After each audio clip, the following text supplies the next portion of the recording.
So as we come very close to the end, we have 2 sermons left in the series of John. We're looking at Jesus. He has died on the cross, and we've seen him buried. If you've read along in the scriptures yourself, and I would encourage you to be doing that. And as you experience that death, now comes the surprise, John 28. Then the other disciple who had reached the tomb first also went in, and he saw and believed. It's an amazing story. The women come to the tomb the next day, and they go to prepare Jesus' body fully for burial because they had to rush the job because of the Sabbath. They come and the tomb is empty. And then they run back and they tell the disciples, and they run to the tomb and they see also that it is empty. Everything changes on Easter morning. Everything is different in that moment. The disciples had all scattered during the death of Jesus, all except John. And these men and women who were there were afraid. So we see now that the death of Jesus is witnessed by the entire city. And now that he has died, there was a guard set on his tomb. And somehow during the night, even with the guard present, Jesus' body is gone. And now witness after witness comes to the tomb and finds it empty. And this is the thing. People tried to deny the resurrection, but it's an eyewitness event. It's a historical moment in time. This thing happened.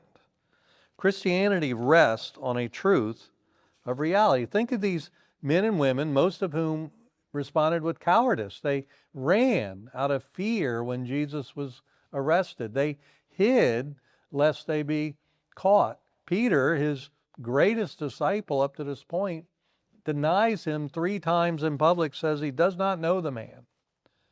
And now suddenly, from the point of the resurrection forward, these men and women boldly go forth throughout the world proclaiming this death and resurrection of Jesus Christ, even when it means their own death.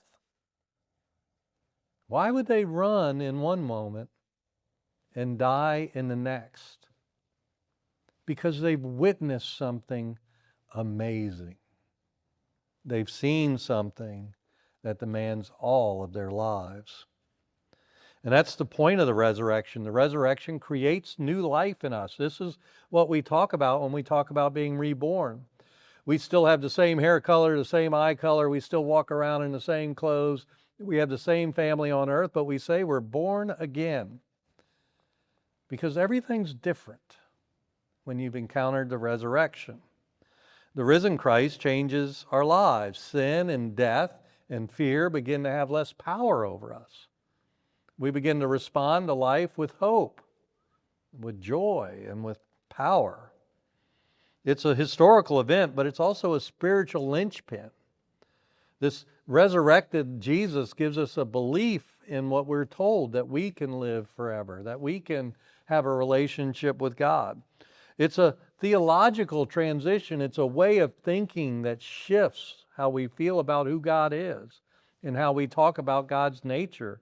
Someone who is a father to us, who loves us, who cares enough to give his son for us. That's a theological shift. And then it's a religious necessity because a sacrifice has to be given in any religion.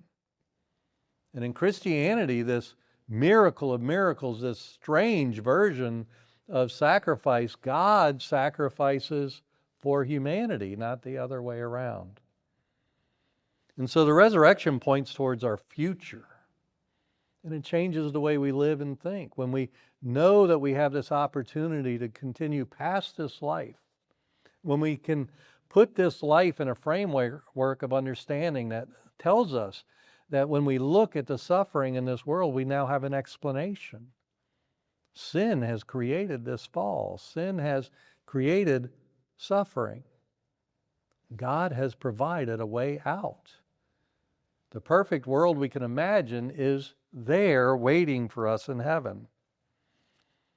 And Jesus' resurrection is a promise to us because he goes ahead.